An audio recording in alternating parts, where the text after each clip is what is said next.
Friends, once more we are foregathered here upon this field, whereupon the second battle of Falkirk was fought just over 2.5 centuries ago. In our reading from our holy book, we heard the words, "Into the tabernacle of the congregation, a memorial." The congregation of our community erected a memorial before Falkirk Muir.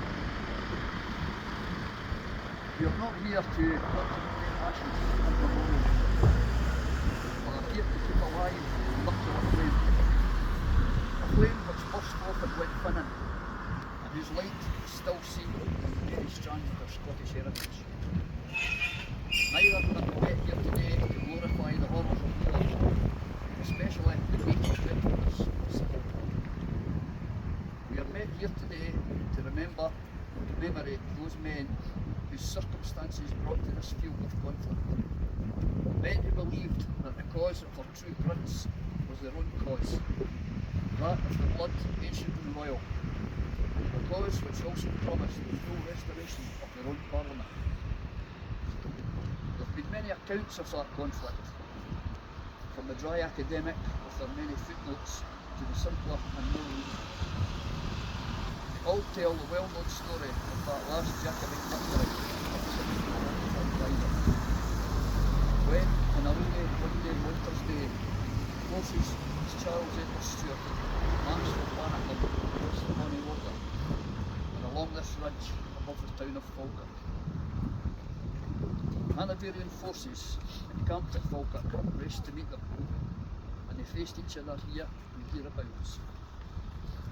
The battle itself was confused and bewildering for all participants. Simply put, the Hanoverian dragoon charge upon the Jacobite right was repulsed. The infantry front ranks closed in their way, and some on the Jacobite left was forced to retreat.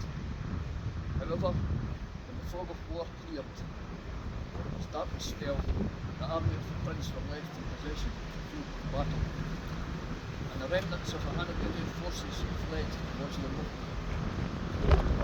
This last battle south of the Highland Line, the 1745 Rising, was the last Jacobite victory before the disaster of Falkirk Muir, coastal suppression, ferocious destruction, and centuries old reaction. We hear mention of the Jacobites' army, and today the names of its followers are not forgotten. The front rank, on the right of the line, were the Macdonalds of Pepper, of Clanranald, and of Glengarry.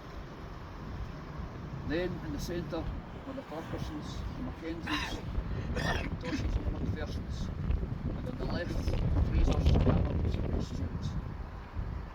In the second rank were the forces of Atholl, Ogilvy, Lord Mayor Scotland and Lord John Drummond. In the third rank, only a few mounted units, commanded by Balmerino, Elcourt, Kilmarnock, Smithfield, guarded by the French and Irish brigades. These men, from the lowest to the highest stations in life, for many varied reasons, followed their prince. Believing in the justice of their cause, they put at risk life and limb, here where we stand and with 2 acres nearby. Surely a noble and valiant sentiment which echoes down through the years. How today can we honour their memory? Struggles still take place. There are other causes to be fought, perhaps not in the actual field of battle. We who honour Scotland, as did those who joined in conflict here those many years ago, can we do as they did? Meet the foe with courage and determination, with all our strength, with all our hearts, and with all our souls. Yes, today there may be other conflicts in Scotland's cause, but let me be conducted with due dignity and courtesy. Indeed, we have an example from one who fought here in 1746. The elderly chief of the Clan MacKinnon drew his sword for his prince here in Falkirk Muir.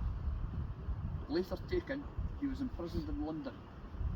Due to his advanced years, the Hanoverians unusually set him free to return to his homeland of Scotland. As he was released, a Hanoverian officer sternly and gravely tried to impress upon him the gracious person of the monarch.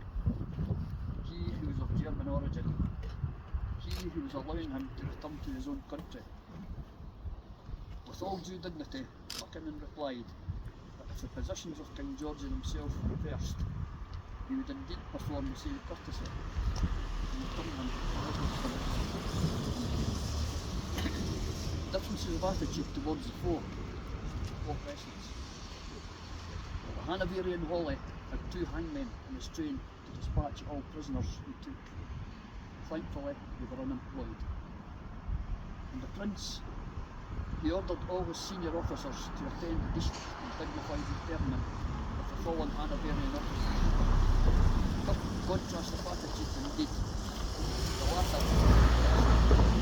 humanity and dignity will not be lost despite the deep division of the conflict. Something of a lesson for today. What better cause did those Jacobites of old follow? In faithfulness they followed their prince, for true blood, ancient and royal. The second conflict here at Falkirk is part of one strand of our history. There are many strands and many tints, all enriching and wondrous, all like our tartans, each strand and tint woven together to give us, in the past, today and for the future, a wondrous and enriching heritage. As we stand here by this memorial, here upon these slopes above the town of Falkirk, let that be remembered as an example to be nurtured in the hearts and souls of all true Scots. An example not only of our past heritage, but a yardstick by which our words, deeds and actions, today and in time to come, may be measured. For freedom, yesterday, today,